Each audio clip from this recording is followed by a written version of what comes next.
Welcome back to Route 40 Rust. This time we're gonna plate the frame on the 1948 Pontiac and take a look at some wheels.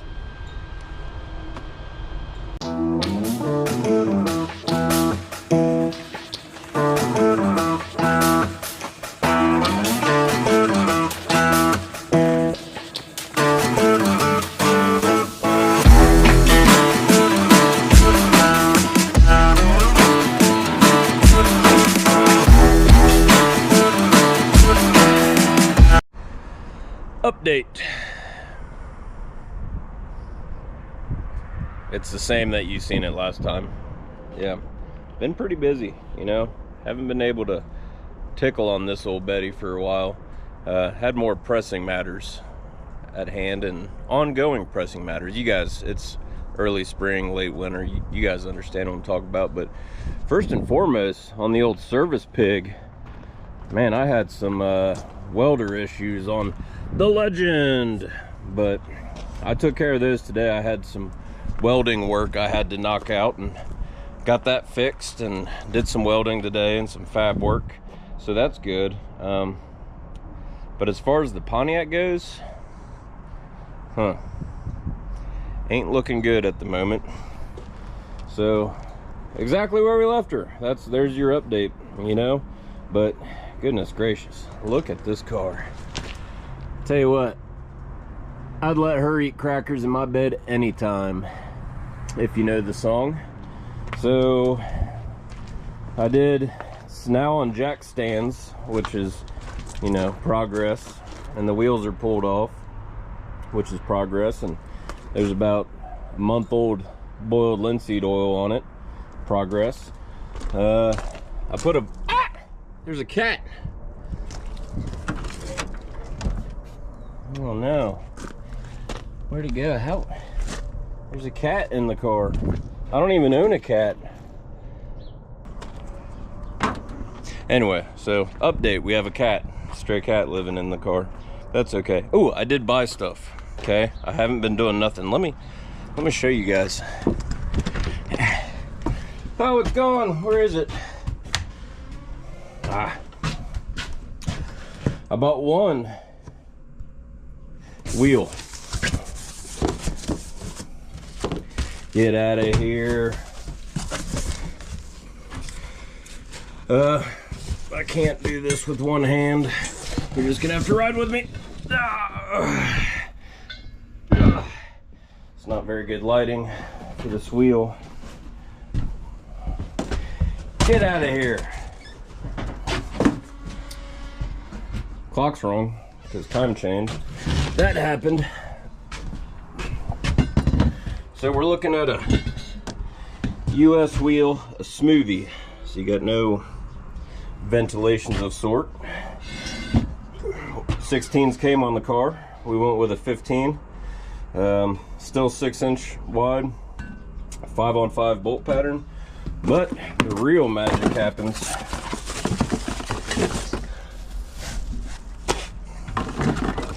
get out of here with that.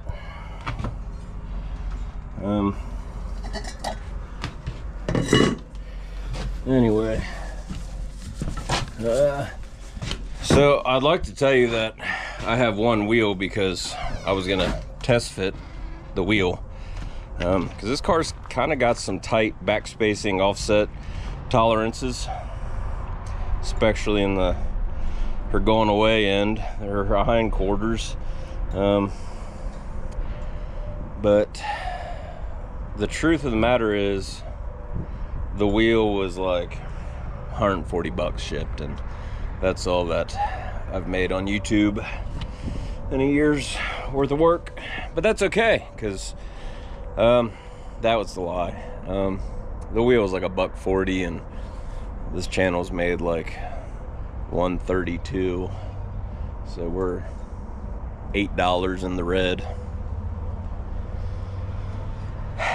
That's okay. Let's test fit this wheel and see if it's, you know, if you mount them, you buy them, right? So before I put some rubber on her, I gotta, you know, kind of stick my digits in there and make sure I got some good clearances in places. And we'll probably stick with a similar size wheel, and I'll talk about you know, the old tire sizes.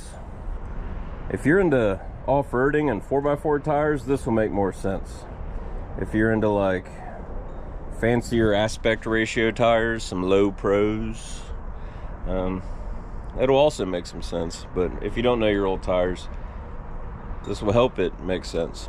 So let's try putting this wheel back here and see what happens.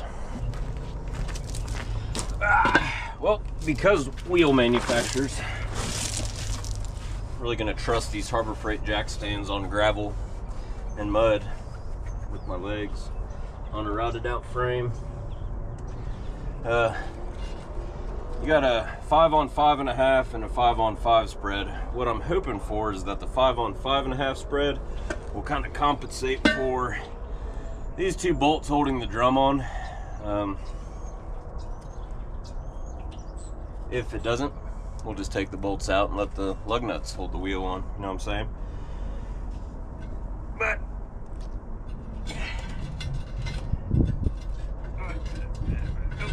yep, there it goes. All right.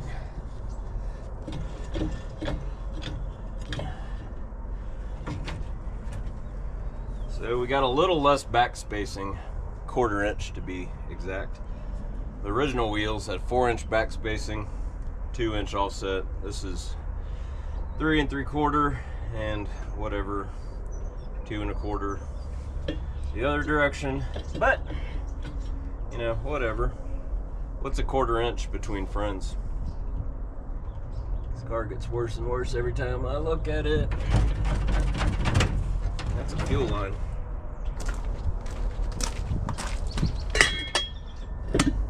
Ah. All right. Put your imagination goggles on, everybody.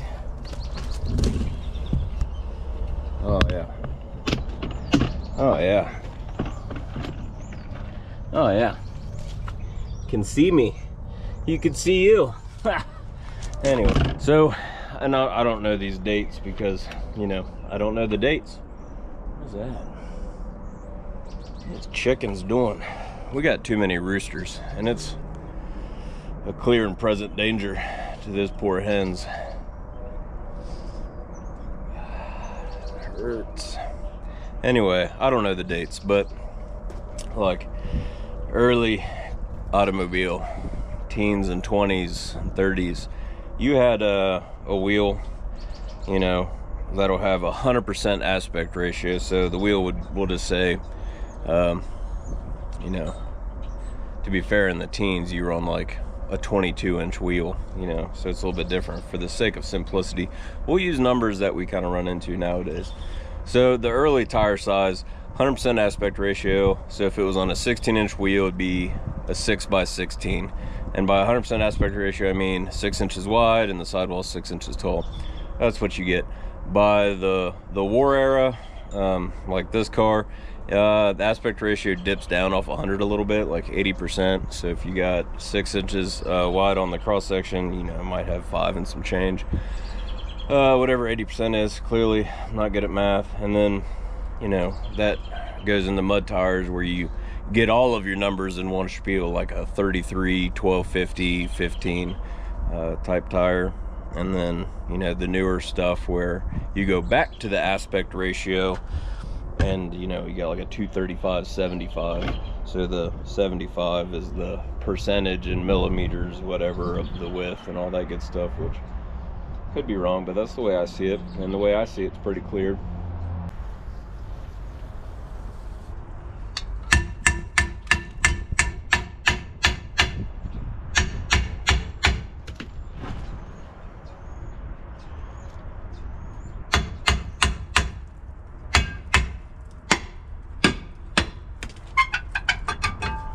Oh my gosh. Might need some drums. Man, I thought I was going to be beating those drums like Pantera, but I'm not. What is this?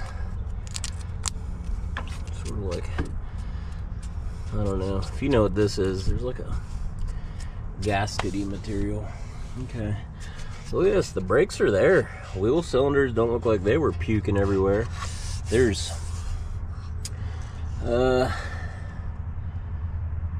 1/16 left of friction material, but they're there. I wonder if these things,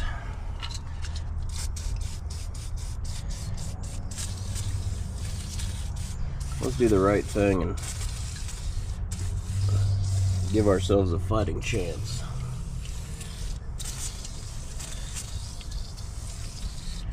I'm getting on the back of that wheel cylinder. I'm just gonna pretend I'm hitting it. Yep, I'm soaking it. Yep, yep, okay, yep.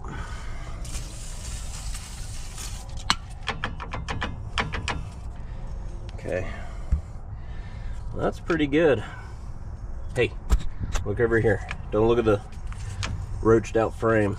That's kind of neat. Surprised the drum came off. Nothing like getting an old car that the brakes are locked up and you gotta torch everything, you know. Quit. Frame's bad. Okay, fine. I'll tell you what. I'm gonna take a moment and clean up the frame. I'm not gonna fix it today, but I'm just gonna start cleaning up some metal because it doesn't look too bad. I'm gonna cut that perch off for a body mount because it's hanging on like a 7-year-old's first tooth, you know. I'm just kind of flopping in the gums.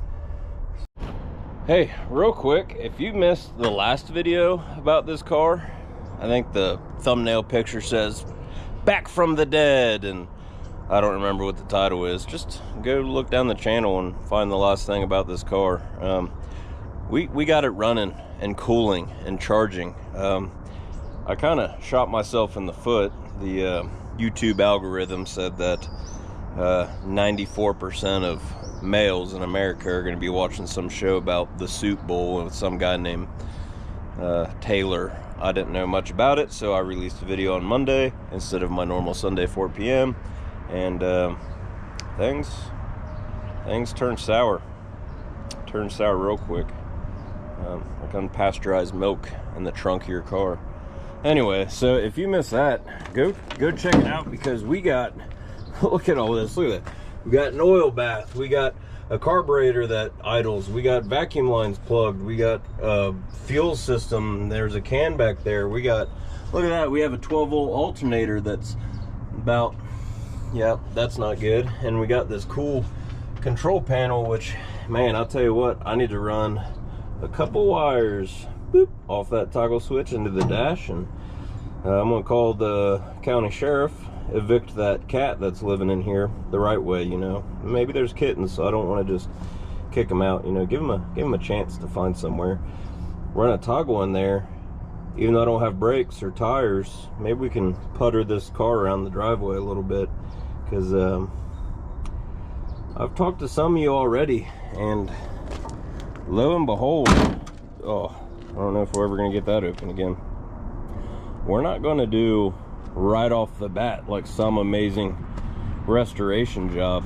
This is more of a maybe get brakes, definitely get it running, and zip screw some sheet metal to the floor. We might make some real patches, I don't know. Just for starters, just to get this thing on the road a little bit, because it's an out-of-state car, and I've got to get the VIN inspected before I go cutting the VIN off the firewall and moving it around to put modern brakes on it. And the junkyard I got to go to is about a mile down a state route, so we're gonna have to, that's gonna be the first, that's goal 1 is, you know, let's get this thing under its own power, driven, to get its own VIN inspected before we really destroy it, you know? So that way the title's, you know, in my name, and I'm fully accountable and responsible for this hunk of garbage.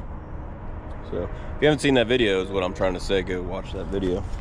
Oh, it would appear that this gas tank is just held up with some baling twine underneath the original straps. What is that over there? That looks like a gilt's tail. I don't know. We'll just do what I would do. Just cut this baling twine and let this thing fall. Oh, yep. Trunk's not too bad. What is... Oh, I still got a fuel line. Let's cut it. Let's just cut the fuel line. Tell you what, guys. Sometimes working out here in the Lord's shop is not easy on the knees. Nope. The boy's riding his bicycle. He's really flying.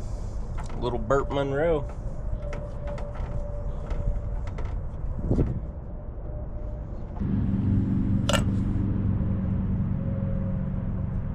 Okay.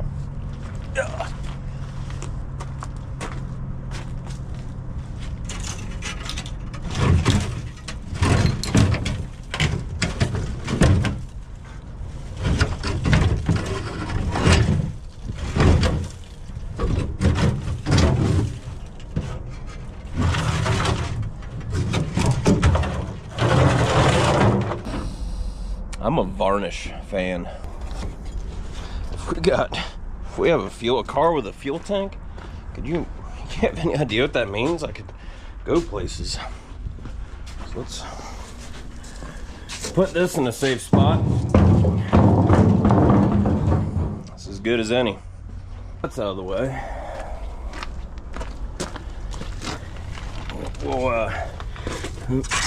That does burp. We'll save that baling twine, that baling wire, because, you know, it's useful. Shock's intact. I don't know why Pontiac, like, encapsulated your half elliptical leaf spring in metal. I'm sure that's just full of rust, and as soon as I hit a bump, it's just gonna disintegrate. But quit looking over there. The frame is meaty in most places. I don't know much about, what is this?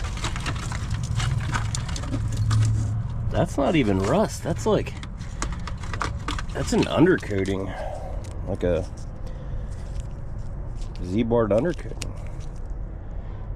Huh. I thought I was gonna touch the back of the rear seat through this hole, but it's all there. That's the same stuff. What's this? Nope, that's the actual car falling apart in my hand. Or maybe not. Let's see. Let's investigate. There's some more of that. Nope, that's part of the car. So let's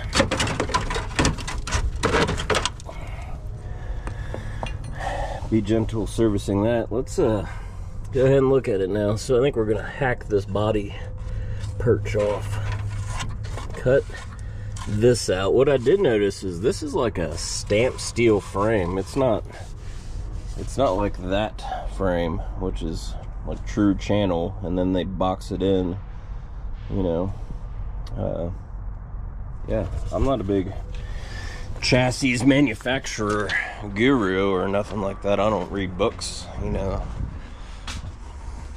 But remember that guy. Markers. But here's the way I understand it. You know, you got, we'll say, flat bar. Not very strong. Two of them together form an angle. Stronger. Two angles, toe to toe, make a channel. Two channels, back to back, make an I-beam, you know, and those are pretty darn strong. And where tubing comes into play, I don't really know. Hit the flap disc on this for a while and get some tetanus in my eyeballs. I know you guys are wondering, it's Sloppy Joe night with tater tots. It's a pretty good one. Sloppy Joe's, you need a slice of cheese, pickles, and mustard. So I better do this before supper time comes. Okay, better get to it.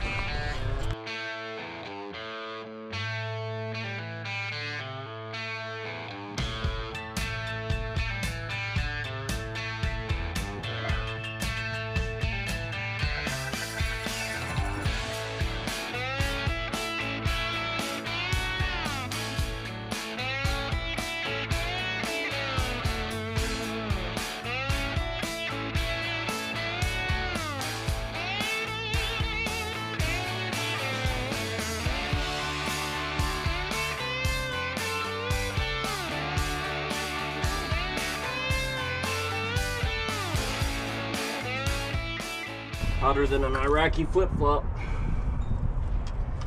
So this piece just rusted and not gonna weld to, but I got, you know, 5/8 inch above that just to get a good kind of like a core sample of the frame, and that's what we're dealing with. Not bad. That's what I wanted to see, you know, some good meaty steel to weld to. Get a sample of what we're dealing with. So just knocking some rust off this frame, basically some surface rust. It's pretty meaty up in there. So yeah, definitely fixable. It's just a matter of how nice we want to go with it. And you know, I'm up here, girls, eyes are up here. The you know, plating frames isn't as scary as you think. People see a project with a, you know, some frame stuff and oh, can't be saved, can't be done. You know, it's really not that bad. And you don't even have to be a great welder. But what is nice about these is you can get in there with a little MIG welder and just, that's not the sound a MIG welder makes, but you know what I'm doing, and just zap zap zap, spark, whatever. So that's what we'll do. All right, good. These are all good things. The wheel fit, so I can go find tires and buy 3 more wheels. So we're 75% short there and 100% short on the rubber round things. Ooh, I bought something else. Found these on eBay. And yes, I got 2. They're pretty nice. So let's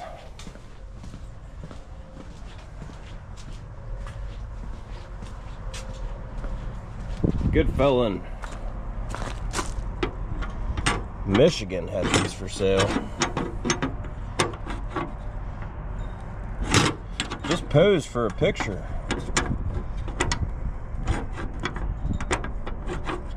Just stay. Scratching my paint job. Alright, well, you get the idea. We got them. That's it for tonight. Sloppy Joe night. Yeah. We'll get this frame worked on. More wheels. There's a dog.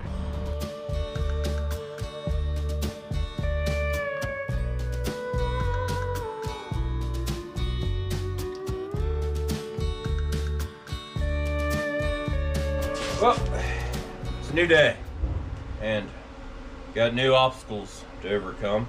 We got some weather coming in tomorrow, a lot of winds and the temperatures drop, so we're back out there in the Lord shop working on the Pontiac frame. I cut a little bit more off, almost to the point where I was going to cut that body mount off that I showed you just to get it out of the way and we could put that back on later. But the frame on the jack stands and everything is getting a little, I'm feeling uncomfortable, so I'm going to go ahead and plies out a piece of this steel that I need to kind of plate the bottom curvature of that frame where it starts going over the rear axle. A little bit thicker steel. I think it'll weld all right.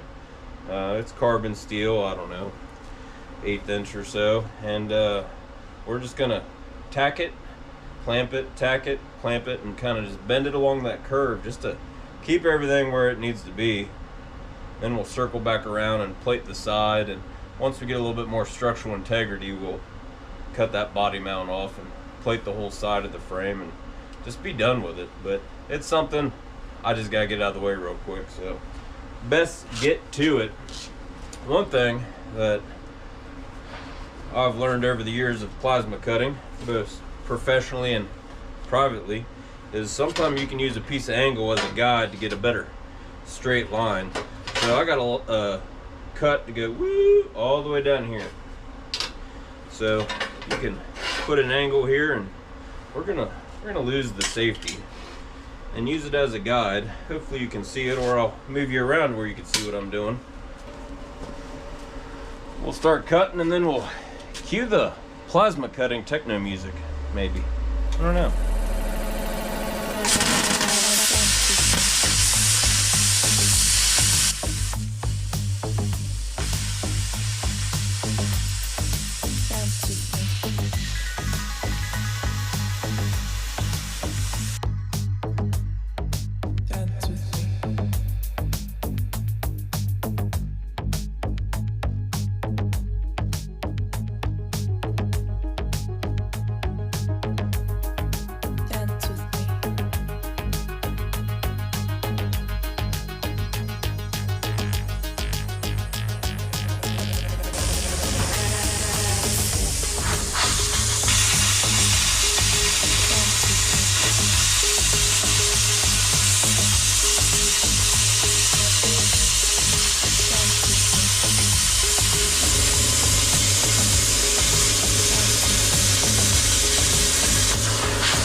Well, that's bad news.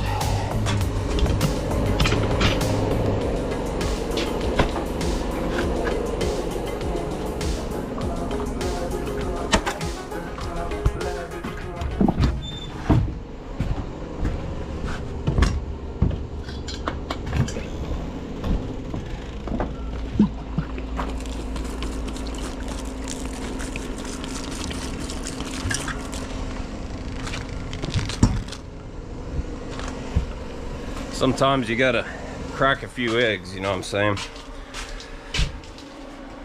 Anyway, it's all right. We'll circle back to that speaker one day. Now I gotta ask, if you haven't accidentally set something on fire, do you even try to work on cars? Are you even doing it right? Probably not. Careless.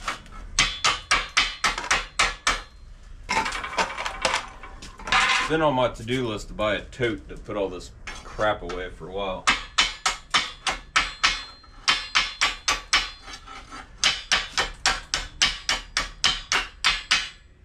Now we got this crude piece of carbon steel. Get off me. Let's go ahead and I wonder how easy it's gonna be. Oh yeah, it's gonna be perfect. Just take some 11Rs or 11SPs and just clamp it along that frame and work it around. And it's okay. It's a little rough around the edges because you're gonna get in there and really buff it out and with a flat disc and weld on it and stuff. So having a nice crisp edge isn't really important at this time. But let's see how it fits, and I don't know where all my clamps are, and make sure that speaker's not still on fire, and let's get this show on the road. Well, let me get everybody in here to show you why I wasn't overly concerned about this job. You can see I cut a bunch out, and there wasn't much bad stuff other than around that motor mount. But anyway, if you could see, this thing's got an X bracing across the frame, which is in really good shape, and the leaf spring is part of that X bracing. So I really don't have a lot of issues with the suspension on this section of the frame until you get back to what it's going to put on that eyelet on the tail of the frame.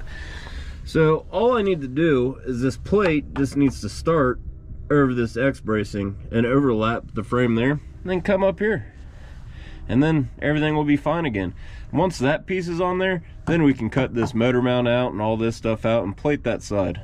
So that's what I'm working with. It's not half bad. It's all bad. Yep. Well, we got more goodness going on. I'll tell you what, see, these clamps are a little tough to get in there. Even this little tiny baby 11R, and the big one's not doing much better. To kind of keep that radius, I employed a couple of bottle jacks. Now, if you guys aren't bottle jack collectors, let me tell you what, you go to garage sales or estate sales or anywhere sales, grab all the little bottle jacks you can, because these things are fantastic for little light fab work and stuff when you just can't quite have enough hands, you know? So I use this bottle jack to kind of take some of the radius out of this plate and really smush it up against the frame, and another one because this clamp isn't doing clamp stuff. So at least we're in a good enough spot. I'm coming here with the welder and put a few tacks here, not get carried away because it's kind of coming off the frame there, and we'll hit it with some heat and then keep clamping it, or hit it with a hammer and then suck it right into this frame. We don't have to get carried away with our welding right now. We just want to get this plate tacked into place, sturdy enough, everything good. That way we can hack all this out, everything there, without much worry, and then have all the room in the world to really come in here and plate this up. And still don't have a plan for this stamped steel frame radius thing. I guess, you know, is rebar too ghetto? No, I don't think so. I mean, if you just use round stock, no one will think less of me. To kind of put some round stock up in there, you know, and then down through here. And I'm trying not to do too much welding on the inside of this frame just because it's hard to clean. This leaf pack's in the way, and the X bracing and all that stuff. So I'm really just trying to get out here on the outside and just plate it up as the best I can. You know, this isn't a, you know, we're not popping the tub off this thing and doing this 100%. We really just want to, first off, make a yard cruiser out of it. Just get to be able to drive this thing around the yard, and then work our way up to the road, and, you know, eventually make it an actual vehicle. But for now, let's roll the old welder out and start putting some tacks in this.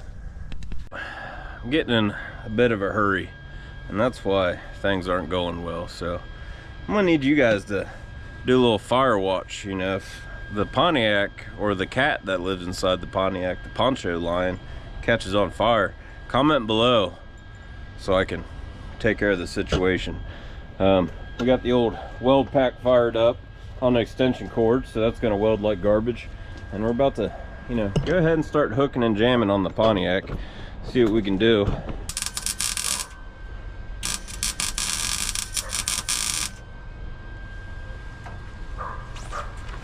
More everything. More heat, less wire speed.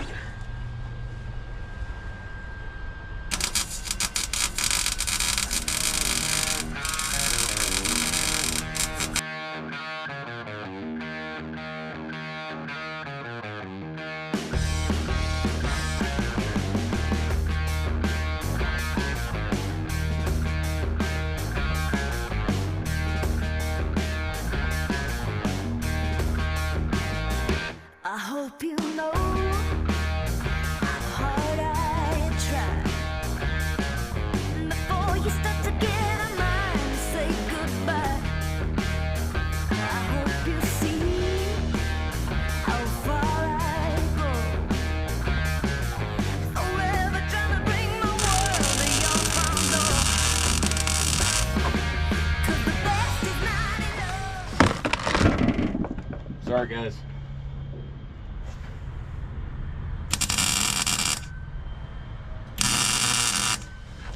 I do my best welding when I'm not looking.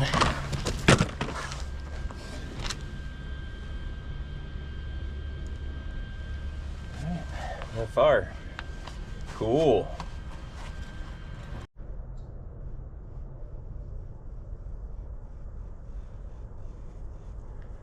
Something on fire.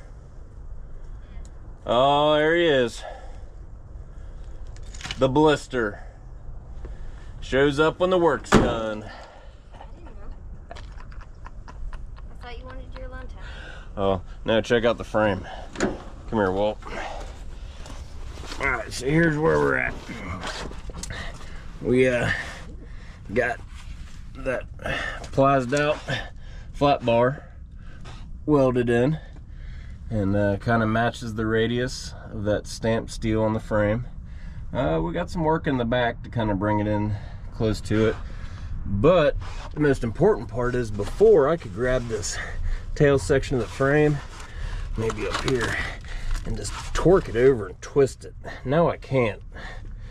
So there's some structural integrity to it, which is really good. So now I can go ahead and we'll leave this. This is some good steel.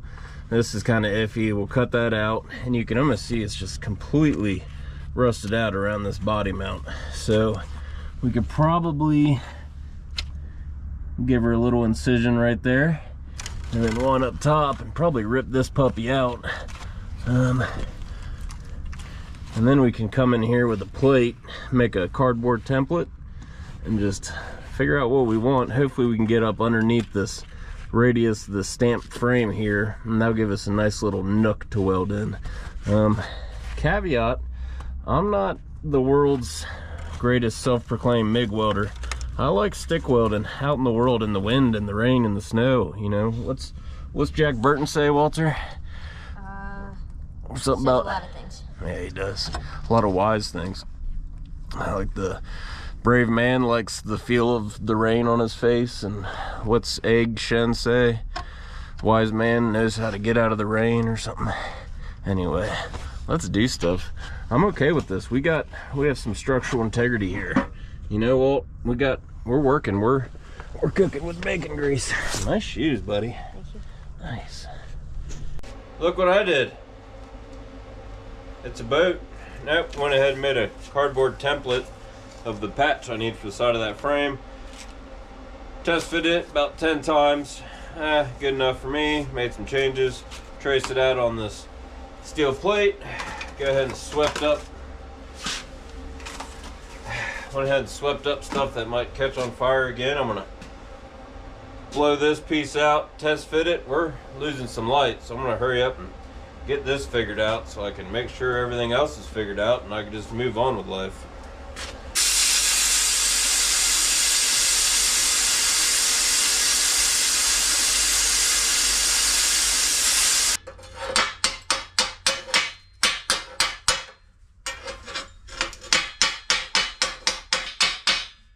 Wonder what's for supper.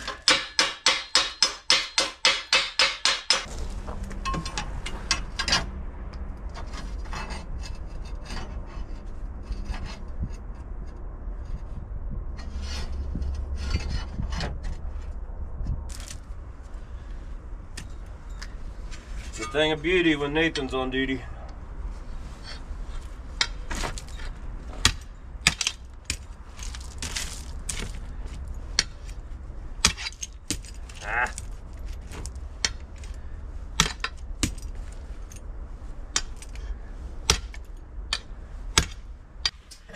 Well, unfortunately, we ran out of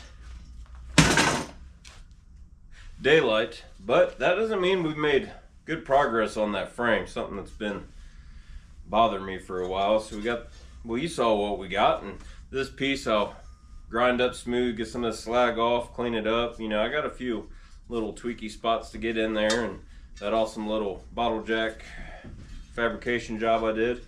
So we'll get this thing put on there tomorrow. Hopefully.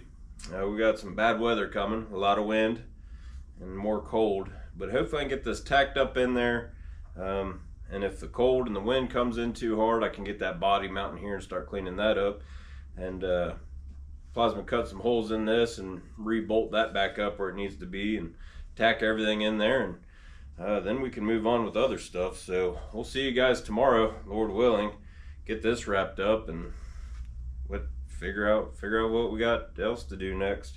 But for now, while I wait for the missus to call me in for supper, I'm gonna sit out here and just listen, look, and smell for fires. You know, you guys know me, usually I do all my welding and cutting off my flatbed out in the driveway, but it's just so daggone windy out there, nothing a guy could do. So it is what it is. Let's make sure everybody's safe.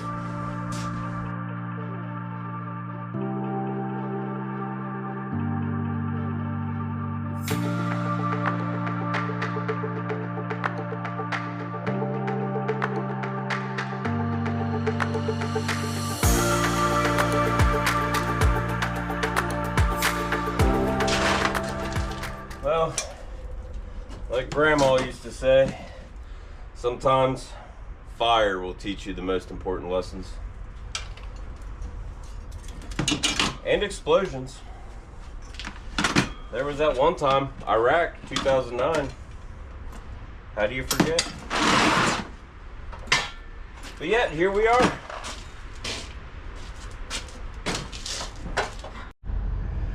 Well, you can see here we got the plate crudely bessied in place, or an F-clamp, depending how professional you are. You know, we got spots where it can bend in, but we'll do the old tack, heat, beat method, you know, my personal favorite. And we'll just kind of work our way around and make sure it gets up snug where it needs to be, and fill this little gap where the, you know, plate we welded on yesterday is, and all that good stuff, and just let's just go from there. Let's just start welding.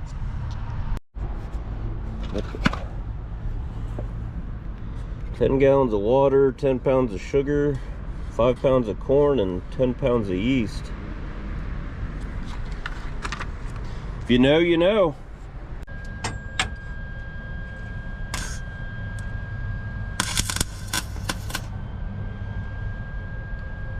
Can't get no good ground.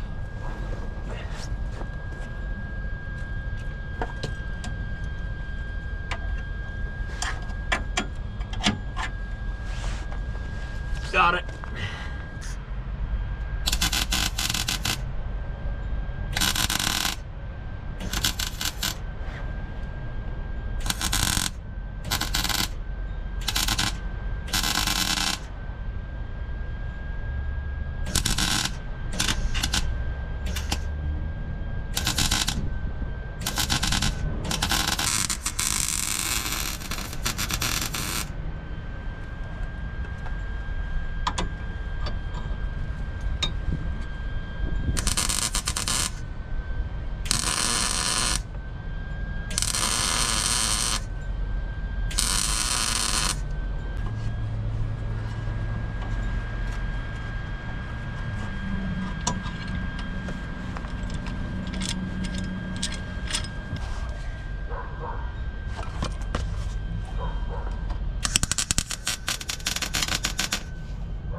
we got the frame plated the best we can. Did a little grinding, make sure we didn't have any thin, weak, whatever spots. Still got some grinding to do, but got the plate in there and the the bottom part, if you can see that. We'll keep grinding on it and stuff and clean it up.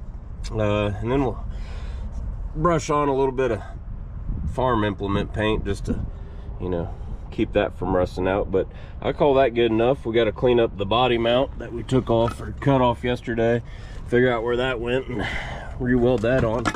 But that'll do for now, boys. That'll do. Well, we took a few minutes, cleaned up our mess after we did some more flap disc and wire brushing and all the stuff that we need to do the frame, and cleaned that welds up a little bit, and went ahead and applied a hefty coat of the cheapest farm implement paint that I could possibly get. Got a whole gallon because eventually we'll church up this whole frame.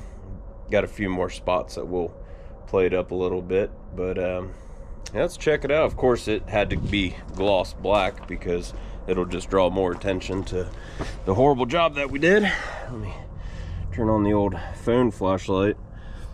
So yeah, we just went a little above and beyond, but yeah, we'll call that frame plated, secured, good to go, safe. I mean, if this thing had brakes and tires and wheels and the transmission was working that we knew of and the engine ran better and stuff, I'd ramp this thing and have no worries of it coming apart. How do you turn these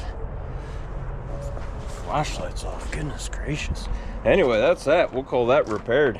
Thanks for watching, everybody. If you think I did a horrible job and my whole family's gonna die in a horrific accident, comment below, because I surely want to hear about it. Oh, you might have noticed I put the Silver Streak emblem on. Just test fit, you know, had to figure out some screws and stuff, but that way, you know, people know the type of garbage. They can call it out by name, you know. Pretty cool. Yeah, so overall pretty happy. I think that frame repair got, you know, maybe 4 or 5 hours involved into it here and there in the last couple days, with kids coming in and asking questions and running in for supper and sleeping for a night and going to work all day and come back, do it all over again. But that's what it's all about. You guys got to get out there, you know, in the gravel where your knees hurt, you know, and just get stuff done.